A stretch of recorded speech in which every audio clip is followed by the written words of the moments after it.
चलिए, चाय पर चर्चा में आज हम शुरुआत करेंगे मौसम की खबर से। लेकिन शगुफ्ता, आप बता रही थी कि आज जब ऑफिस आप आ रही थी तो बहुत ठंड लग रही थी, फिर आपने बताया आप गर्मी लग रही है। मैं गाना भी गा रही थी, कौन मौसम मस्ताना। लेकिन कंफ्यूजन वाला है। आपको बता दें कि मौसम जो है वो मस्ताना जरूर है, लेकिन कंफ्यूजन से भरा हुआ है, क्योंकि कभी धूप है, कभी छाया है।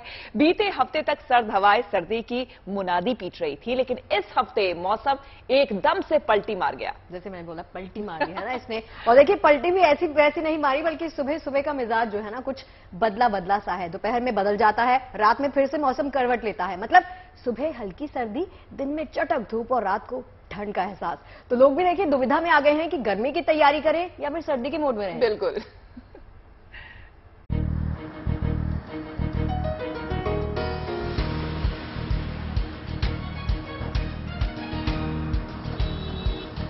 मैदानी इलाकों में मौसम इस कदर बेईमान हो चला है कि फरवरी की दोपहरी पसीना छुटा रही है।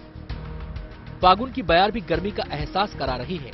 फिलहाल मौसम का मायाजाल कुछ ऐसा है कि मैदानी इलाकों में सुबह शाम तो ठंड है, लेकिन दोपहर में चिलचिलाती धूप गर्मी के आने का ऐलान कर रही है। दिल्ली एनसीआर में मौसम बड़ा कंफ्यूजिंग हो रखा है। समझ ही नहीं आ रहा है कि स्वेटर पहने या ना पहने। दिल्ली के इंडिया गेट पर है हम, और यहाँ पर कुछ बच्चे पिकनिक के लिए आए हैं, और देखिए कुछ बच्चों ने स्वेटर पहन रखा है, कुछ ने स्वेटर उतार रखा है। तो ये समझ ही नहीं आ रहा है, सिर्फ बच्चों को ही नहीं बल्कि किसी को भी ये समझ में नहीं आ रहा है कि भाई स्वेटर पहनना है या नहीं पहनना है, क्या करना है क्या नहीं करना है। सुबह गर्म पानी से नहा रहे हैं, दिन में पंखा चला रहे हैं। लिहाजा इस ऊट पटांगा मौसम में लोग भी कंफ्यूज हैं। आलम यह है कि दोपहर में लोग टी शर्ट पहन रहे हैं और रात में कंबल ओढ़ते हैं और पंखा चलाते हैं। मैं सुबह पहन के आई थी, बहुत ठंड थी, लेकिन अब मैंने यहाँ देखा यहाँ इतनी धूप है तो मैंने अब ब्लेजर उतार दिया है। ऐसे ही मौसम रह रहा है काफी दिन से? हाँ, काफी दिन से ऐसा ही है। कल तो बल्कि बहुत ही ज्यादा गर्मी हो गई थी, कल तो बल्कि पंखा चलाने का मन कर रहा था। बहुत ज्यादा कंफ्यूजिंग सा हो रहा है, बहुत पता नहीं लगता कि कपड़े कैसे डालने हैं। कभी गर्मी ज्यादा हो रही है, कभी ठंड का भी मौसम हो रहा है, तो काफी कंफ्यूजिंग है। कपड़ों का भी समझ नहीं आ रहा कि किस टाइप के अभी रखे और किस टाइप डाले, क्योंकि बाहर कुछ डाल के जाते हैं फिर उसके मौसम के अकॉर्डिंग फिर लगता है कि गलती कर दी।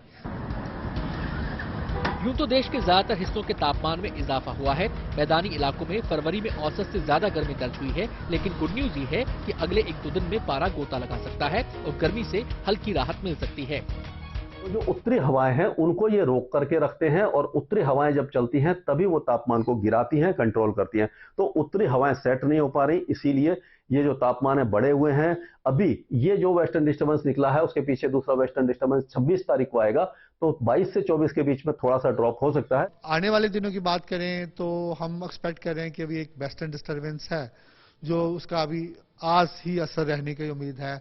जम्मू कश्मीर, हिमाचल, उत्तराखंड ज्यादा नहीं, लेकिन लाइट रेनफॉल, स्नोफॉल रह सकती है।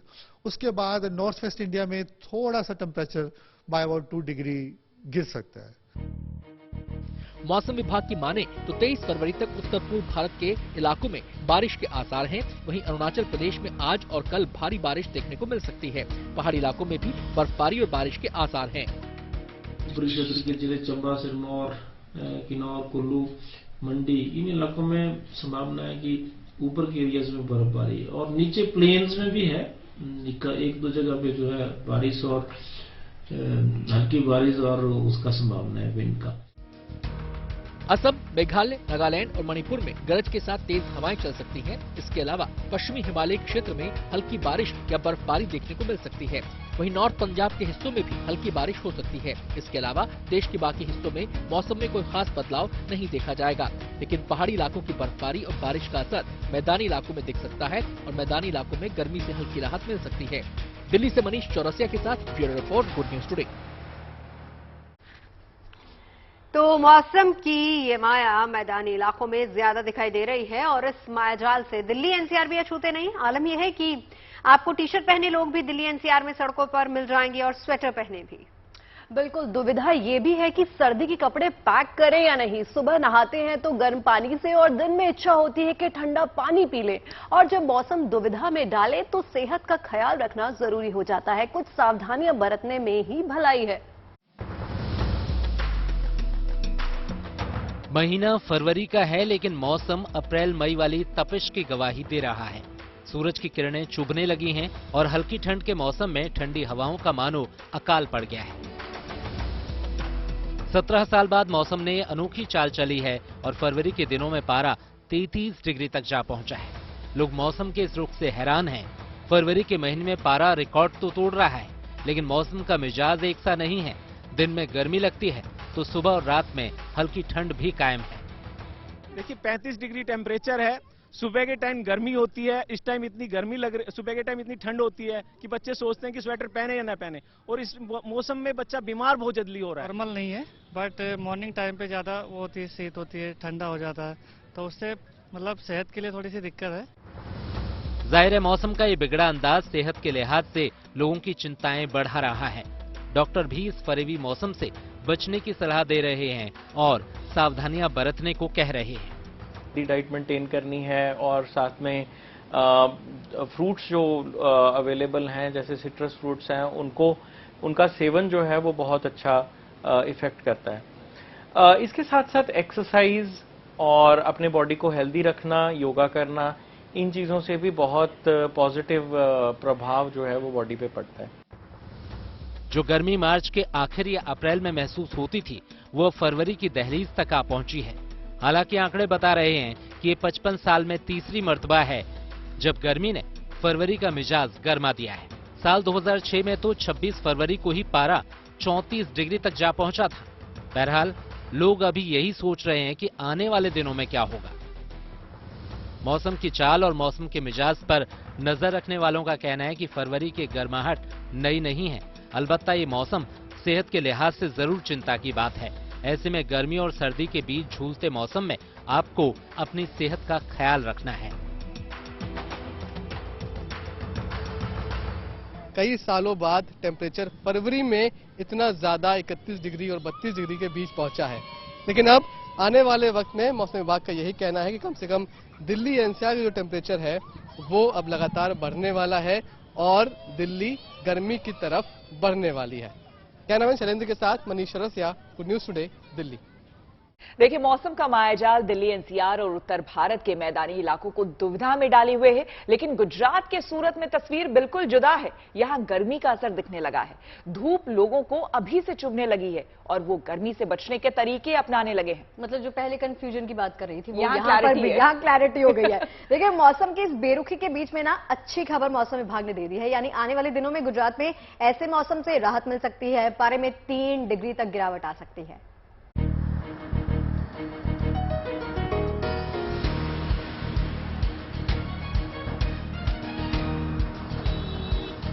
मैदानी इलाकों में मौसम इस कदर बेईमान हो चला है कि फरवरी की दोपहरी पसीना छुटा रही है। फागुन की बयार भी गर्मी का एहसास करा रही है। फिलहाल मौसम का मायाजाल कुछ ऐसा है कि मैदानी इलाकों में सुबह शाम तो ठंड है, लेकिन दोपहर में चिलचिलाती धूप गर्मी के आने का ऐलान कर रही है। दिल्ली एनसीआर में मौसम बड़ा कंफ्यूजिंग हो रखा है। समझ ही नहीं आ रहा है कि स्वेटर पहने या ना पहने। दिल्ली के इंडिया गेट पर है हम और यहाँ पर कुछ बच्चे पिकनिक के लिए आए हैं और देखिए कुछ बच्चों ने स्वेटर पहन रखा है, कुछ ने स्वेटर उतार रखा है।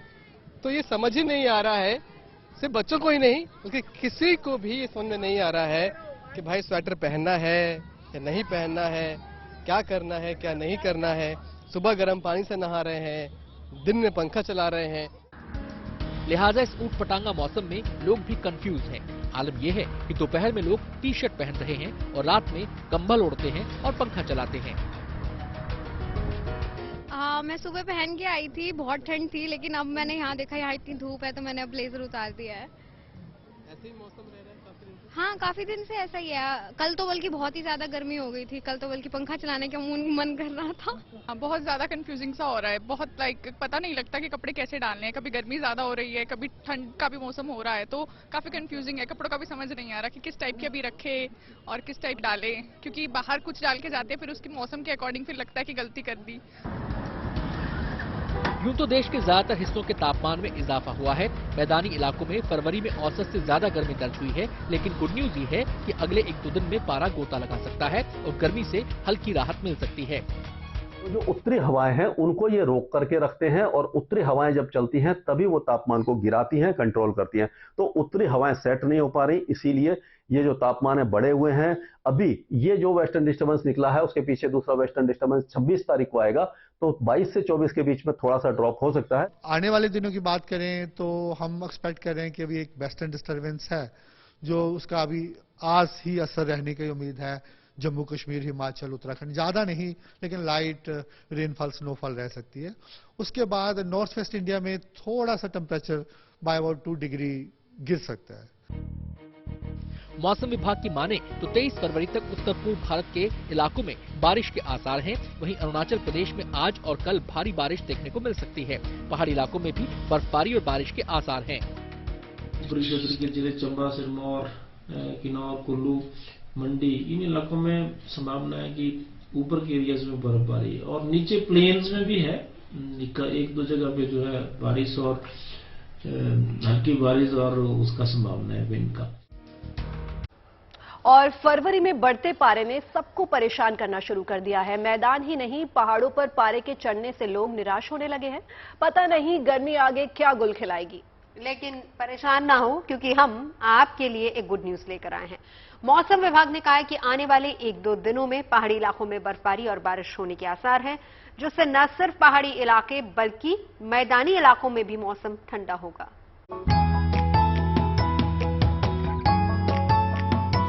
फरवरी में ही सूरज की किरणों की धधक बढ़ने लगी है। देश के कई इलाकों में गर्मी का एहसास होने लगा है।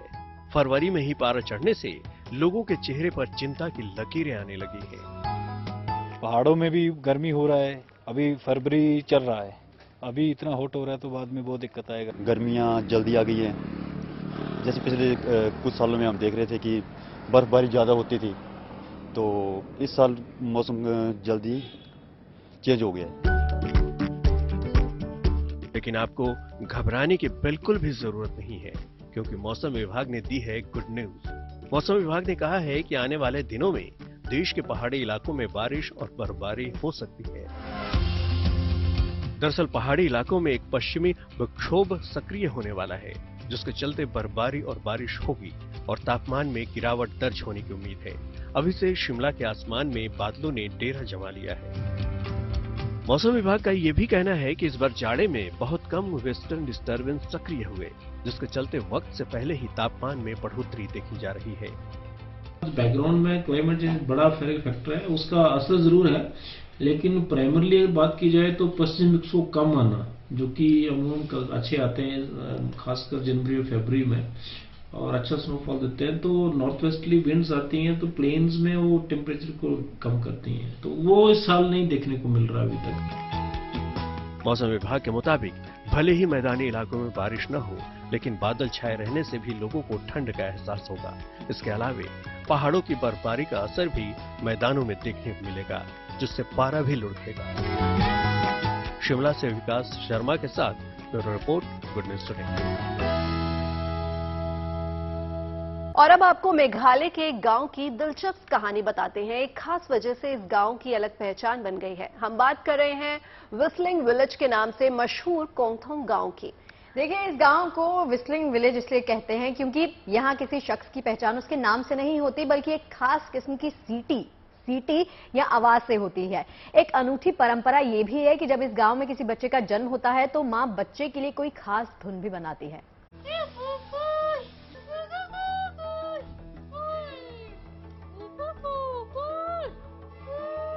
ये सीटी ही इस गांव की पहचान है, इस गांव के लोगों की पहचान है। देश का ये इकलौता ऐसा अनोखा गांव है जहां लोग एक दूसरे को नाम से नहीं, सीटी बजाकर बुलाते हैं। सीटी बजाने का मतलब है एक खास धुन, जो कि हर व्यक्ति के लिए अलग अलग होती है। मेघालय का ये अनोखा गांव है कोंगथोंग, जो कि व्हिस्लिंग विलेज के नाम से भी मशहूर है। यहाँ जब कोई बच्चा पैदा होता है तो माँ उसके लिए कोई धुन बनाती है और उसके नाम के साथ ये धुन उस बच्चे की पहचान बनती है। आपको ये थोड़ा अजीब लग सकता है, लेकिन यही इस गांव की हकीकत है। These tunes be only for communications, no? So that instead of calling their names, we are calling by their song. So suppose I am Gibson. So instead of calling, hey Gibson, come here, you can. By my tune, like Meghalaya की राजधानी शिलोंग से करीब 55 kilometre दूर east खासी hills जिले में मौजूद है कोंगथोंग गांव।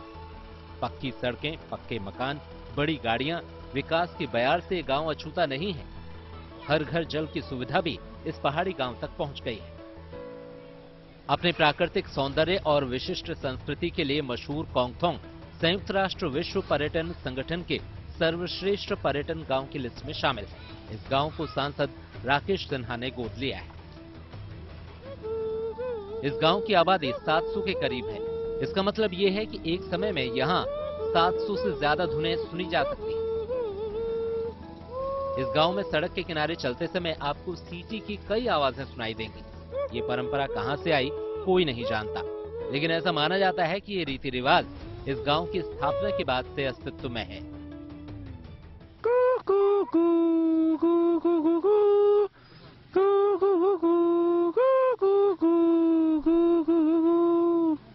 What's the meaning of this tune? This is the, I don't know the meaning, but it's the tunes of my mothers is composed our grandmother. अब सवाल है कि किसी शख्स की पहचान कोई खास धुन कैसे बनती है।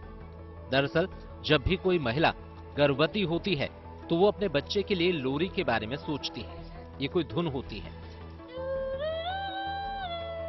लोरी की धुन आमतौर पर प्रकृति और पक्षियों से प्रेरित होती है। बच्चे के जन्म के बाद उसके आसपास के लोग उस धुन को लगातार गुनगुनाते रहते हैं ताकि उसकी पहचान इस ध्वनि से हो जाए। जब बच्चे बड़े हो जाते हैं तो ये धुन, जिसे जिंगरबाई लोबोई के नाम से भी जाना जाता है, उनके जीवन का हिस्सा बन जाती है, उनकी पहचान बन जाती है। Bureau report, good news today. चलिए अब आपकी मुलाकात करवाते हैं एक नन्ही राइटर से। जी हाँ, नाम है आलिया ऋषि। 10 साल की इस बच्ची ने महिला सशक्तिकरण पर एक किताब लिखी है। आलिया की ये किताब खूब सुर्खियां बटोर रही है। आलिया 5वीं कक्षा में पढ़ती है और पढ़ने लिखने का शौक भी है। घर वालों और टीचर्स ने बच्ची के इस हुनर को पहचाना और उसे आगे बढ़ने के लिए प्रेरित किया और नतीजा ये कि आलिया के हुनर की चारों तरफ तारीफ हो रही है। Hi, I'm Alia Rishi. I wrote this book, Dragon Queen. It has 7 chapters and 109 pages. It focuses on women equality in education. 10 साल की आलिया ऋषि का आत्मविश्वास देखकर आपको हैरानी हो सकती है। जिस उम्र में बच्चे जिंदगी की कड़वी हकीकत से बेखबर, बेपरवाह रहकर खेलने कूदने और पसंद की चीजें खाने पीने में मसरूफ रहते हैं, उस उम्र में आलिया ने विमेन एम्पावरमेंट पर 109 पेज की शानदार किताब लिखी है। अपनी किताब में आलिया ने कल्पना की मौलिक उड़ान के सहारे बच्चियों की शिक्षा दीक्षा की राह में आने वाले सामाजिक और पारंपरिक बंधनों का गजब का चित्रण किया है। It speaks about women equality in education, मतलब पुराने टाइम के बैक सेटिंग है और उसमें एक लड़की है जिसको मतलब बहुत गुस्सा है कि लड़की को एजुकेशन नहीं मिल रहा है और पढ़ने अलाउड नहीं है। उसको पढ़ने का बहुत शौक है, तो उसने मतलब दुनिया को चेंज किया है। 10 साल की उम्र में ही आलिया ने नामचीन राइटर्स की सैकड़ों किताबें पढ़ ली हैं और उन्हें आत्मसात भी कर लिया है। हैरी पॉटर आलिया की पसंदीदा किताब है। किताबें पढ़ने की ललक आलिया को अपने पारिवारिक संस्कार से मिली है। मेरे स्कूल ने ईमेल भेजा था, एक कंपटीशन में एंटर किया था और एक ऐप ब्री बुक्स पे लिखा था और मेरे ग्रैंड पेरेंट्स ने मुझे बहुत हेल्प किया और उनके बिना नहीं लिख पाती। 5वीं क्लास में पढ़ने वाली आलिया को 5-6 साल की उम्र से ही किताबें पढ़ने का शौक हो गया, लेकिन 4वीं क्लास में जब उसे स्कूल के राइटिंग कंपटीशन में हिस्सा लेने का मौका मिला तो स्कूल वालों के साथ ही परिवार वालों को भी आलिया की लेखन क्षमता के बारे में पता लगा। बहुत मजा आता था बुक्स पढ़ने में, पढ़ के उसको बहुत आइडियाज आए उसके दिमाग में और उसके थ्रू उसने सोचा कि उसने एक टॉपिक चूज किया विमेन एम्पावरमेंट के बारे में। औरंगाबाद की रहने वाली आलिया तमाम स्कूली बच्चों के लिए अनूठी मिसाल है। किताबें पढ़ने के अलावा कुकिंग को भी वो एंजॉय करती हैं। टेनिस खेलना भी आलिया को काफी पसंद है। Israr Chishti, Aurangabad, good news today.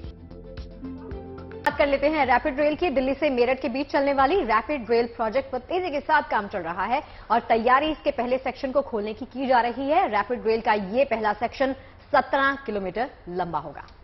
और इससे पहले फेज में रैपिड रेल गाजियाबाद के दुहाई से साहिबाबाद के बीच दौड़ेगी। रैपिड रेल की रफ्तार 160 किलोमीटर प्रति घंटा होगी। ये ट्रेन तमाम अत्याधुनिक सुविधाओं से लैस है। पहले सेक्शन पर पड़ने वाले स्टेशनों पर सुरक्षा के विशेष इंतजाम किए गए हैं। यात्रीगण कृपया ध्यान दें, स्टेशन पर आ रही है देश की पहली रैपिड रेल। अब न ट्रैफिक की टेंशन होगी, न ही आपका समय बर्बाद होगा। मेरठ से दिल्ली का सफर अब केवल 45 मिनट में तय हो जाएगा। दिल्ली से मेरठ के बीच चलने वाली रैपिड रेल के 17 किलोमीटर लंबे सेक्शन की ये पहली झलक है, जो गाजियाबाद के दुहाई से साहिबाबाद तक है। लाइन से 1, 2, 3 आपको 3 रैपिड रेल यहाँ पर नजर आ रही होंगी। ये दुहाई का डिपो है और यहाँ पर 6 गाड़ियां आसानी से खड़ी हो सकती हैं। इसके बाद अगर आप देखेंगे तो इसकी लंबाई अमूमन जैसे मेट्रो की होती है, सेम है। थोड़ी सी मेट्रो की ज्यादा होती है, लेकिन ये कहा जा रहा है कि अगर जरूरत पड़ती है तो इसके कोचेस में भी ज्यादा बढ़ोतरी कर दी जा सकती है। रैपिड रेल पहले चरण में 17 किलोमीटर के ट्रैक पर 160 किलोमीटर प्रति घंटे की रफ्तार से दौड़ेगी। इसके बाद जून 2025 से रैपिड रेल का पूरा ट्रैक खोल दिया जाएगा, जिसमें यात्री दिल्ली के सराय काले खां से मेरठ तक का सफर केवल 45 मिनट में पूरा कर पाएंगे। जून के महीने में इसे आम लोगों के लिए ओपन कर दिया जाएगा। तैयारियां पूरी हैं, हो सकता है कि उससे पहले भी इसको शुरू कर दिया जाए, लेकिन टारगेट रखा गया है जून। यानी साफ है कि आम आदमी सीधे तौर पर इस ट्रेन के अंदर अपने गंतव्य तक बहुत आसानी से पहुंच जाए, बेहतर तरीके से पहुंचे, सुख सुविधाओं के साथ पहुंचे। इसलिए इस ट्रेन के ट्रायल को परफेक्शन के साथ लगातार किया जा रहा है। स्टेशन बनकर तैयार हो गए हैं और ये उम्मीद की जा रही है कि जब साहिबाबाद से दुहाई तक का ट्रायल के बाद पहली बार रन होगा तो ऐसे में यात्री उस सफर को आसानी के साथ, सुगमता के साथ महसूस कर पाएंगे। ये देश की पहली ऐसी रैपिड रीजनल रेल है जो अत्याधुनिक सुविधाओं से लैस है। दावा किया जा रहा है कि इस ट्रेन में बैठकर आपको हवाई जहाज जैसा अनुभव होगा।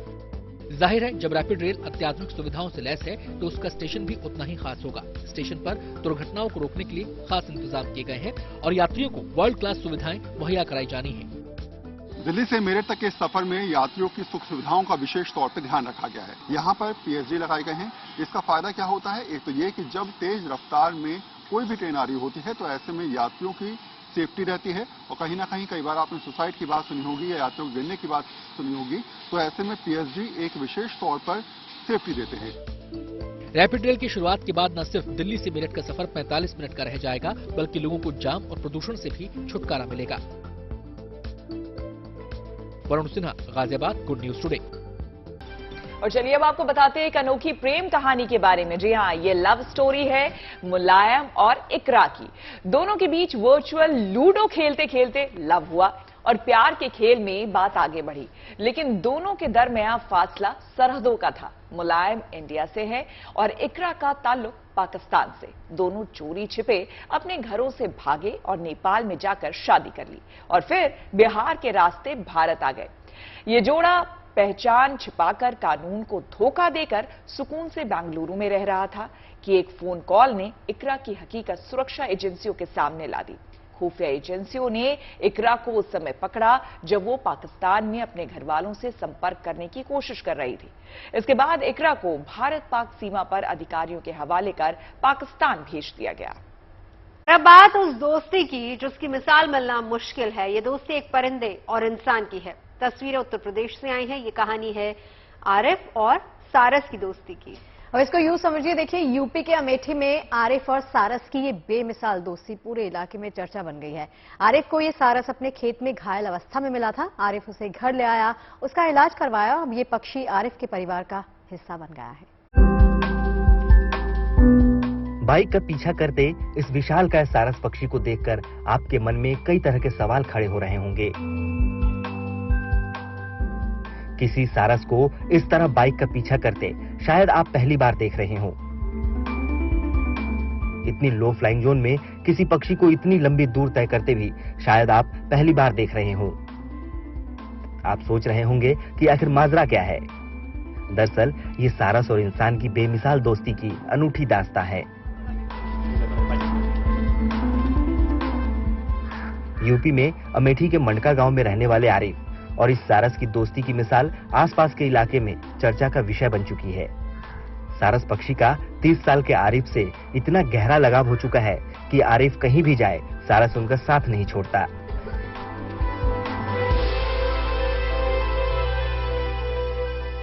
ये सारस आरिफ को एक पल के लिए भी अपनी नजरों से दूर नहीं होने देना चाहता। आरिफ बाइक से अकेले जाने की कोशिश करते हैं तो सारस उड़कर उनका पीछा करता है, बिना थके बिना रुके। अब आपके मन में सवाल होगा कि आरिफ और सारस की इस बेमिसाल दोस्ती की वजह क्या है। दरअसल अगस्त 2022 में आरिफ को यह सारस पक्षी खेत में जख्मी हालत में मिला था। आरिफ जख्मी सारस को घर ले आए, फिर उसका इलाज करवाया।